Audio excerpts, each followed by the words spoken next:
Hey, hello, welcome or welcome back. Right off the bat, fair warning for today, it is extremely warm in Chicago right now. Like, it's summer, but it's also the end of May and I get charged per month that my window unit is in my apartment for air conditioning, and I'm stubbornly holding out till next month since most of May has been so mild.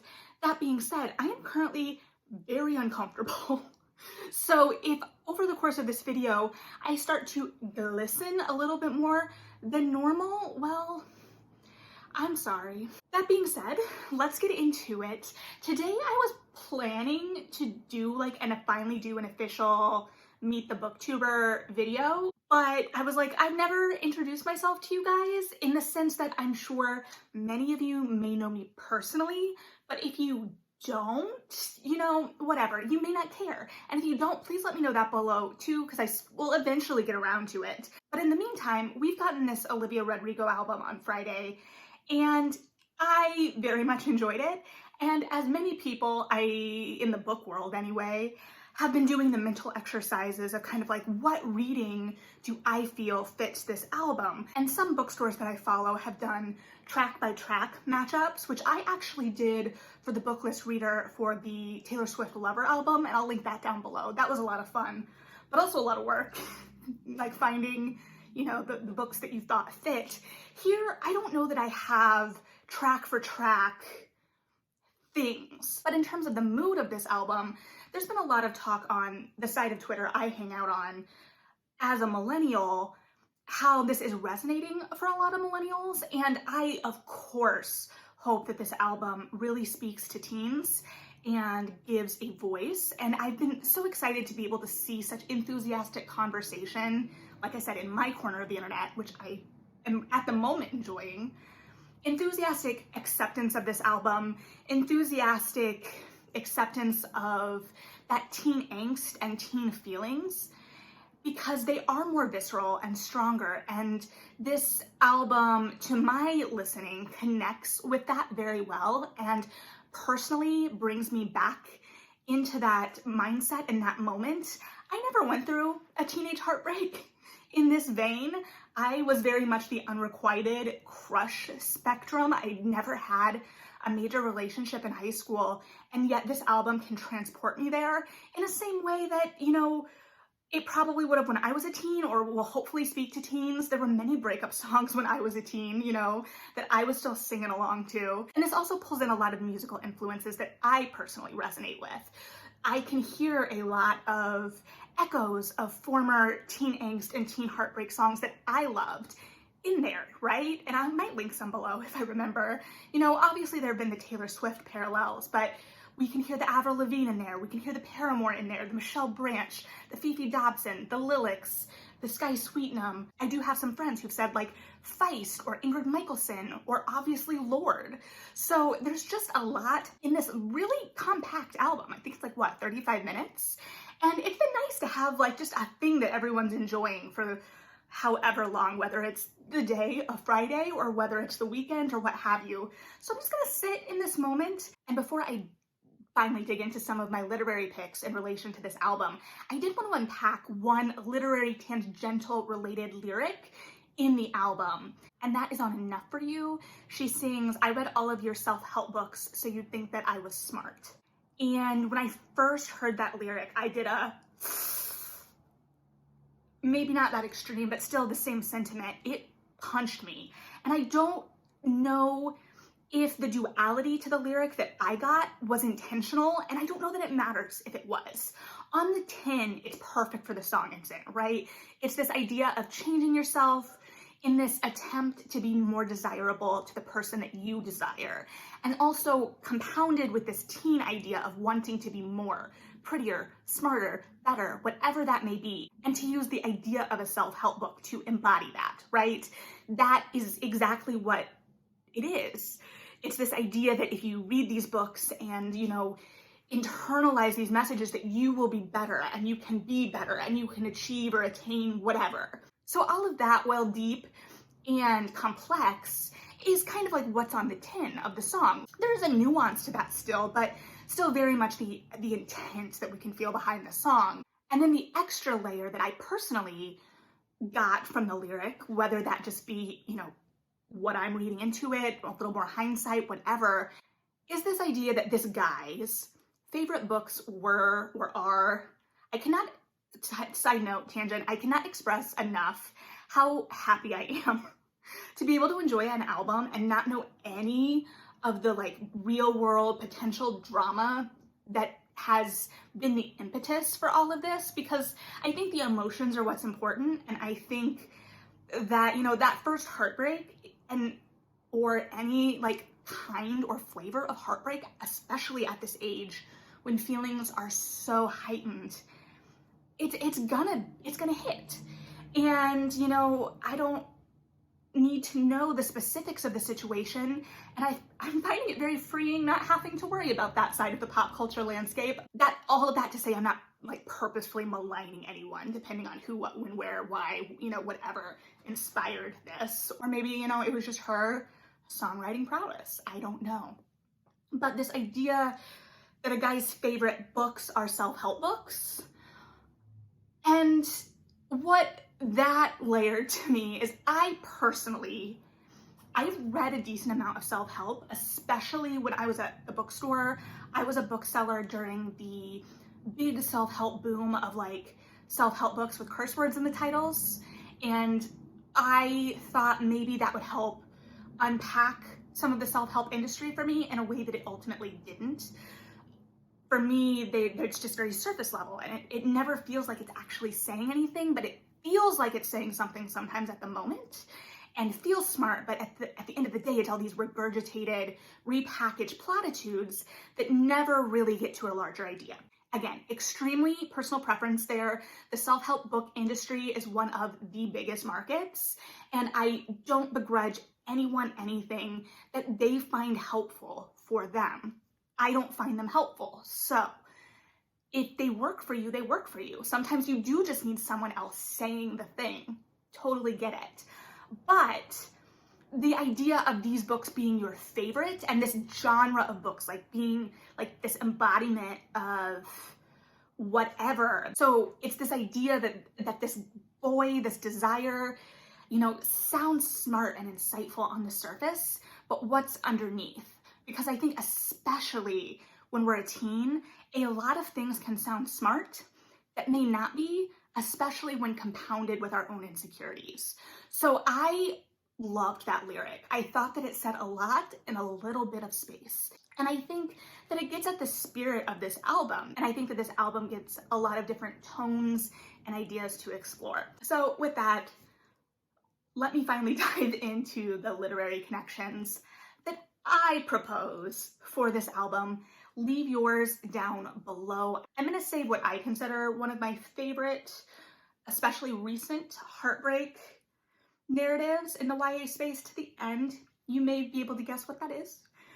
But if you have recommendations specifically for YA books about heartbreak, breakups, or YA that deals with social media in the current social media landscape really well, leave those below, because I think all of those would be excellent narratives for people to be able to find. So if you have any recommendations, I too would love to hear them.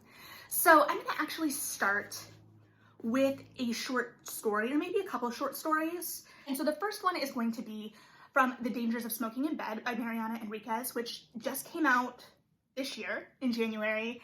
And if you've been with me for a second, you know that I love her short stories. And at the end of this collection is a story called Back When We Talked to the Dead. And the opening paragraph, which I'm gonna read here in a second, I think kind of perfectly articulates a lot of the emotions of this album, of Sour. So, at that age, there's music playing in your head all the time, as if a radio were transmitting from the nape of your neck inside your skull. Then one day that music starts to grow softer, or it just stops. When that happens, you're no longer a teenager. But we weren't there yet, not even close, back when we talked to the dead. Back then, the music was at full blast, and it sounded like Slayer, Rain and Blood. And I think I loved this paragraph when I first read this collection. And when I talked about this collection, I also talked about how I thought it reckoned with a lot of the dangers of adolescence and how it kind of always drove our protagonists to this precipice of emotion and kind of left us dangling over the edge of kind of those scary, dirtier emotions. And I think that that's a similar thing. This is obviously a much darker. And I just loved that idea of connecting the strength of teenage emotion to music and this kind of blaring feeling. And I think, this album shows us how, emotion can be expressed through music so well. I had a moment where I was like, where did my thought go? And the teenage feeling of that. So along those lines too, I have one more short story. This one is from Lisa Cross Smith's So We Can Glow. And I've talked about this story before. It's called Girl Heart Cake with Glitter Frosting. I'm not gonna read this one or a piece of this one again, but this one is very experimental in form. It's almost like a list, but it's also kind of a love letter to teen girls and adolescents. And I think there are other stories that deal with teen heartbreak potentially in this collection. It's been a second, but this is a story that has just continued to resonate with me. And it's just really lovely. And I think that tonally, it does a similar thing in just giving a voice to this piece of life and these feelings. And it manages to imbue a depth of emotion and nostalgia and feeling for these basically pop culture references just like little moments in a really lovely way. And I just still think that that's a really interesting story. It's like nothing I've ever read before, and I didn't know how I was going to react to it, and it continues to stick with me, and I love it. I have it bookmarked, so I think that that's a really lovely place to go too. So let's move into some of the books that I would pair with this album or think, kind of echo similar themes or emotions. So the first one I've got is Opposite of Always by Justin A. Reynolds. This one is about teen heartbreak with a twist. So our protagonist, Jack, meets this girl, Kate, at a party, and he gets a crush on her and, thinks that this could work out.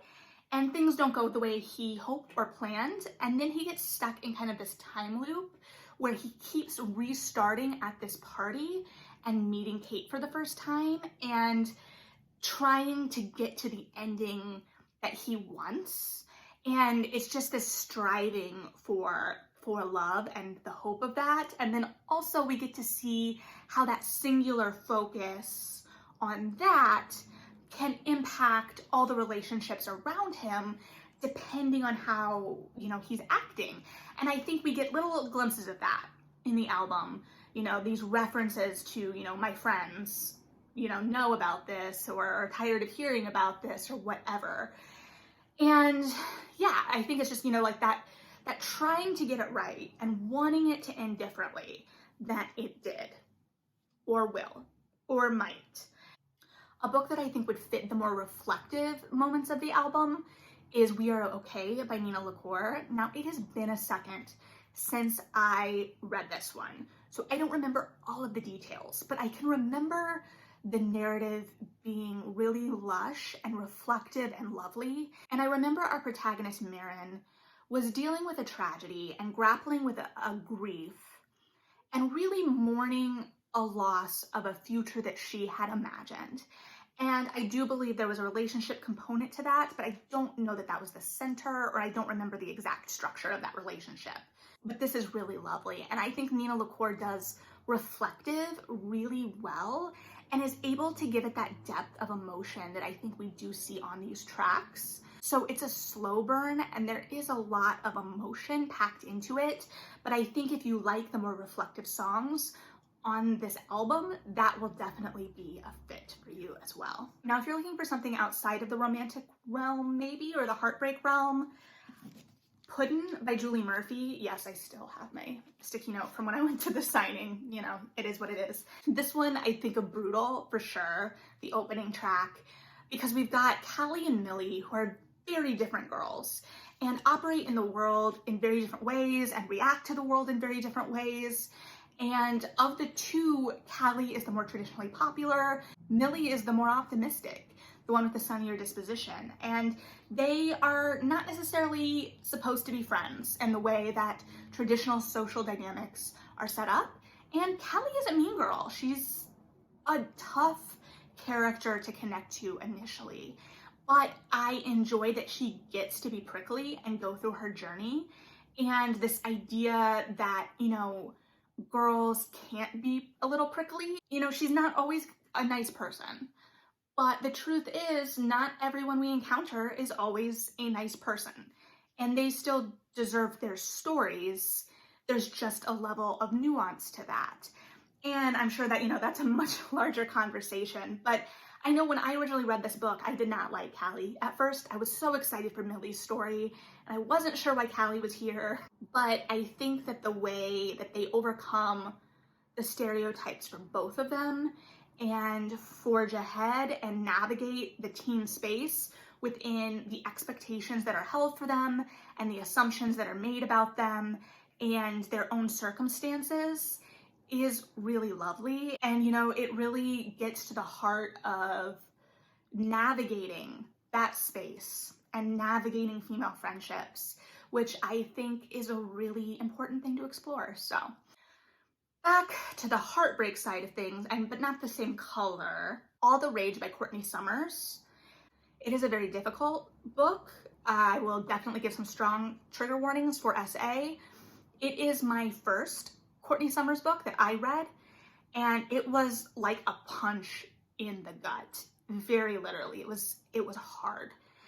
And obviously that's not necessarily a theme that is explored on Sour, on the album, but the color of having this thing that has completely shifted your entire world and impacted you, and what people believe about that and or what you were saying. And then having to watch the perpetrator, this person who has completely wrecked your life, still be the golden boy and have to reckon with that. It's heartbreaking. And the title, All the Rage, is true. That rage really builds up over the course of the narrative. And it's something that I think Courtney Summers does very, very well. But I just couldn't stop thinking about this book in the context of this album somehow. And so here we are. And then the To All the Boys series by Jenny Han is perfect for this, and for a couple reasons, I think. One, it is the best use of social media in YA that I had read at the time it came out. It came out as the moment of social media and how teens were interacting with social media was really starting to kick off in a much different way, right? Like, I had MySpace back in the day, Facebook at a certain point, but it wasn't to the same level. And the movies kind of pull back from the cyberbullying plotline that I think is very important and hard at times in the book, but I think really speaks to teens, at least at the time where they were at. And it really resonated with me and was a really important plot line. And I think we see that a little bit of connection to jealousy. But ultimately, the heartbreak angle, we see in the movies a decent amount, obviously with Jen and, Laura Jean comparing herself to Jen. And that relationship is much more fleshed out in the books. And also, the idea that Peter is originally pretending to date Laura Jean to get back with Jen, and this idea of, everything that they've done together kind of lingering with Laura Jean. So almost like the point of view of the other girl in Deja Vu once she's found out, maybe, I don't know. But there's something about those books that really manages to explore heartbreak and also the messiness of teenage emotions and relationships and, breaking up and having crushes on other people. And it just speaks a lot of truth to those emotions while treating them completely seriously, completely earnestly. And I do love the books as well because it treats the friendships just as importantly. We get a little bit of it, I think, in the last movie, but I think we see that even more fleshed out in the books, is the different dynamics of these characters and how they've grown up together and how their relationships with each other have changed as they've grown up. And I think that, you know, I love that series. I don't think that that's a surprise. You know, it's a very popular series. So I definitely, though, think that it's a great fit for this album. If for some reason you haven't read those books yet, I would definitely encourage you to pick them up. Okay, this one I'm a little conflicted about. I'm gonna throw some caveats on. It's The Divines by Ellie Eaton, which I did review earlier this year. I didn't love it. I thought it was pretty problematic at times and at the ending, but one, it's got that kind of nostalgia angle because it's set in the 90s and it definitely feels like a modern narrative looking back on the 90s. And this album, you know, is a modern teen album that is pulling those influences more from the 2000s than the 90s, but still there. And also, you know, the Divines deals with this desire for a man who in the narrative is out of reach and kind of exploitative, is never really gonna be with her, isn't really clearly part of the picture, but still manages to kind of, you know, do some damage. But then also just like the idea of how teen girls interact with each other and how they talk to themselves and how they talk to each other. And we don't see as much of a mean girl side to this album, which I really, really appreciate. It's more like the general feelings of being a teen and the emotions within that. We do start to see some of the modern iterations of that come out on Jealousy, Jealousy, which is one of my favorite tracks because I think it speaks to the moment and the energy is high and I think it has something really interesting to say. And there are a couple books that came to mind for me for that song in particular, and neither of them are perfect fits in my mind. They both resonate and make me think of the song, but I feel like there has to be a book out there somewhere that really grapples with social media for teens in the same way that like Gossip Girl kind of grappled with the internet age and growing and being a teen in that era of the internet. So if you have those recommendations, I would love to hear them because I feel like there is a title out there that is just out of reach, out of my knowledge base. Obviously, there's a huge caveat on all of these that I'm limited by the books that I've read and know. But so the first book is The Subtweet by Vivek Shreya, which came out last year, I believe. And it is a little bit more focused on the artistic or the like artist's side of the internet and social media and how that can impact the artistic process and, you know, what exposure means for an artist and who gets exposure and where that may lead and whether that changes a person as an artist. There's a lot of really compelling ideas within that book, and it's short to my recollection, but it packs a lot into a little bit of space. But it also focuses on this friendship and how differences of exposure, differences of like artistic ideas can factor into things. And it gets to the internet side of things in a way that I haven't seen a whole lot of narratives do in that way. And I think as Jealousy, Jealousy explores how social media and our perceptions of others via social media can be colored by that, I think it's a similar thing. It's less visual, although visuals do, I think, play into some of the conversation and at the very least the subtext, but to my recollection, also actual text. But this idea of social media and how our perceptions are created by it.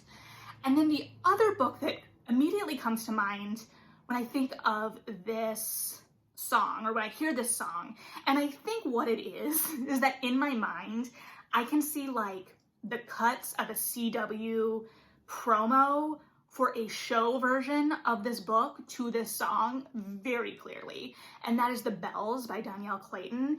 And, you know, that is set in a fantasy realm. So it's not dealing with social media, but it does deal with perceptions of beauty, beauty expectations, this idea of being the favorite, and beauty being a kind of cultural currency. It's an excellent, excellent book. And I 100% would cut a trailer for a show version, which if you wanted to give me a show version of that would be great. I wouldn't say no. I don't remember if the rights to that have sold or if I've seen any news on that. So if I'm talking out of my butt here, I apologize, and let me know below, because that would be excellent news. But like, it just has the same kind of energy, right? And you could see like those high fashion images up against this song, which has that kind of propulsive energy. And I say the CW specifically because it just feels right in my mind. And again, it's that kind of reminiscence for me personally, because that is my experience of, you know, like the mid 2000s teen shows. And I don't think that that would be where that particular package would land today. But I think in my mind, that would have been a great matchup. I mean, the song and the book could still match up. That could still happen. I don't think it will happen on the CW. But you see what someone that has read this book and listened to the song, tell me that I'm not completely off base. Because in my mind, that's all I keep seeing. So, I mean, I can't help what my mind sees. So we've got one narrative that focuses a little bit more strictly on the social media side of things. And that narrative is a little aged up. It's outside of like the teen years. And then we've got another narrative that focuses on the beauty standards and currency of that side of things and the comparison and that game we play. Well, both deal with the comparison game that we inevitably play, whether we mean to or set out to or don't. It ends up happening often, regardless. So another book I think of when I think of teen heartbreak is A Short History of the Girl Next Door by Jared Reck. I'm trying to think of how to talk about this book without spoiling anything in this book, like how this book has spoiled nerds for me forever. It involves heartbreak from a male point of view in the teen years, which I really like because I think that acknowledging those emotions on both sides is really good. And he has a girl that he's been friends with forever who lives next door, and he is like working up the courage to tell her about his feelings, and she starts dating somebody else. And then there are other situations that play into things.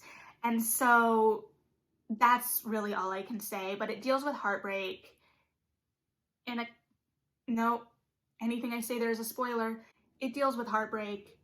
It's really good. Don't eat nerds while reading the book.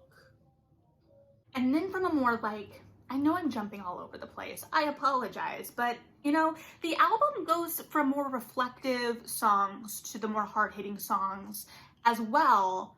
So really, no, I'm still unorganized, but you know, we can pretend that I'm following a similar structure. So Megan Abbott is an adult author who frequently writes about teens, teen girls in particular. Most recently would be probably known for the book Dare Me, which was turned into a TV series, which I have not yet watched. So I don't know how that turned out. I need to do that. I struggle because I really like Megan Abbott. I think she's able to write the spikiness of adolescence, the kind of danger in teen girls. So there's like the danger in, you know, the teen girl dynamics, but also just like with all of these emotions being heightened as well. And there's just so much in those books. And when I say I struggle, it's because frequently when I see their ratings online, as much as you know, whatever, they're much lower than I would think they would be. And I don't know what it is. It has been a few years since I've read one of her books, although I think she has a new one coming out at some point in the near future. So hopefully that will change. But I just don't get it. And Dear Me in particular, you know, the Good For You music video, you know, definitely gives me vibes of that book. Also Paramore, but what can you do? But yeah, like those books, I remember when I was a bookseller, I had a teen girl come up to me and she was interested in branching out into adult fiction and, you know, what the steps for her particular reading tastes would be out of YA and testing the waters of adult fiction.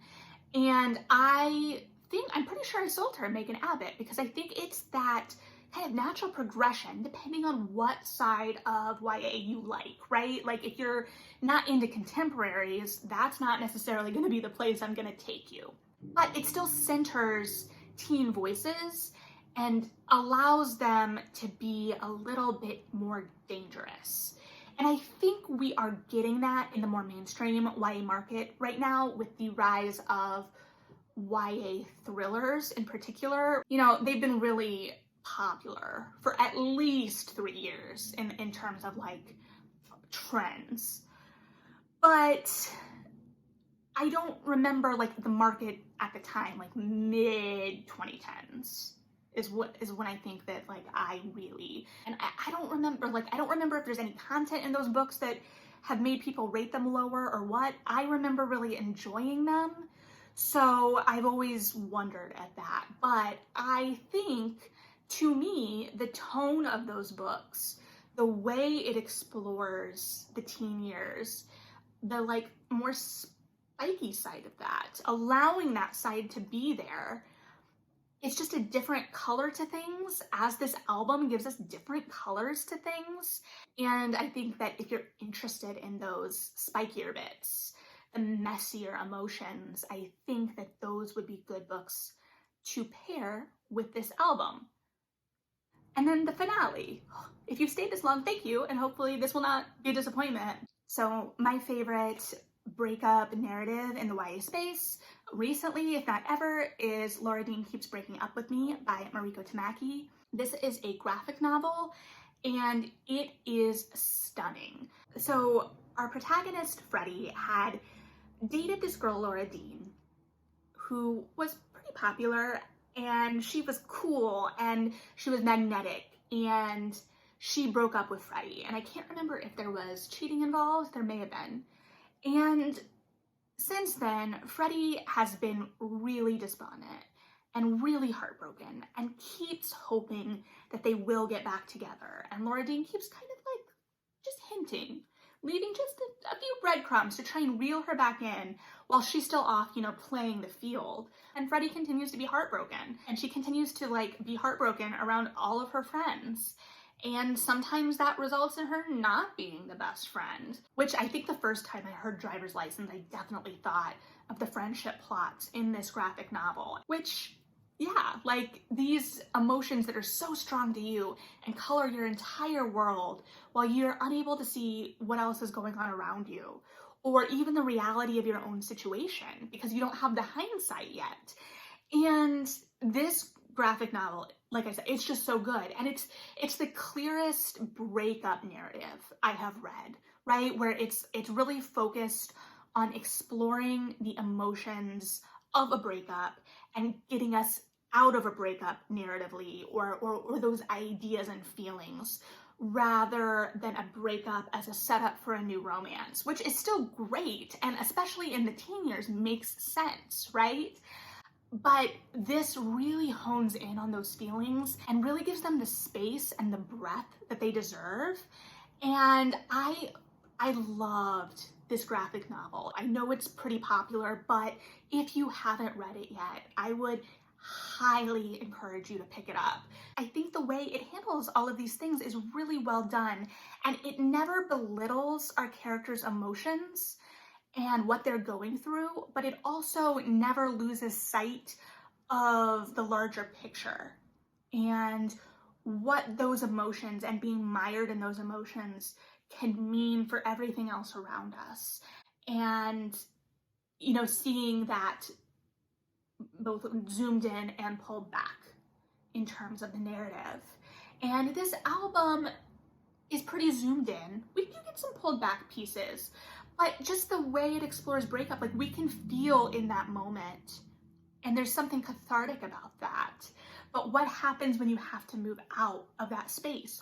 Or can you move out of that space? And I do think the album moves us, right? It kind of moves us through the stages of grief in a way, not necessarily in a linear way, necessarily through the space of the album, but I think a lot of those emotions are explored over the course of the album. And I'm not an expert from the music side, and I haven't sat down and really dug into these lyrics except for that one.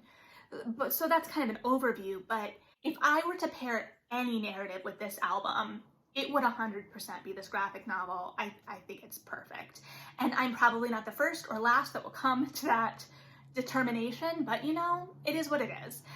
These are the books that I have kind of thought about while listening to this album, where I'm like, yeah, no, that fits. Or not even just books, because I referenced a couple short stories as well. But that's kind of where I feel like the overlap between my narrative reading life and this album are.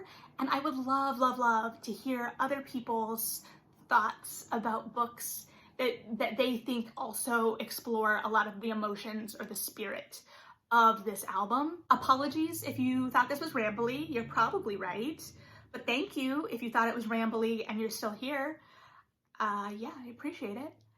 But I mean, this was just a fun mental exercise for me as much as anything. I'm not an expert on the current music scene, but like I said, it's been nice to just have a piece of work that everyone is like, yeah, we're gonna just enjoy this for now. Like, we're just gonna enjoy the thing. And I've also enjoyed the moment for at least where I am, and I don't need to hear otherwise, where I am seeing these feelings respected and the idea of exploring these feelings respected. So yeah, if you have thoughts about these books, leave them below. If you have thoughts, like I said, about books that you would pair with the album or books that you think explore social media in the current landscape really well, definitely leave those below. Because that's just been on my mind a lot lately too. Like, what are the books meeting young adult readers at the moment, where they are at the moment in terms of the social media landscape? But that's a whole other thing. So yeah, just let me know. Again, thank you. Read something good, and yeah,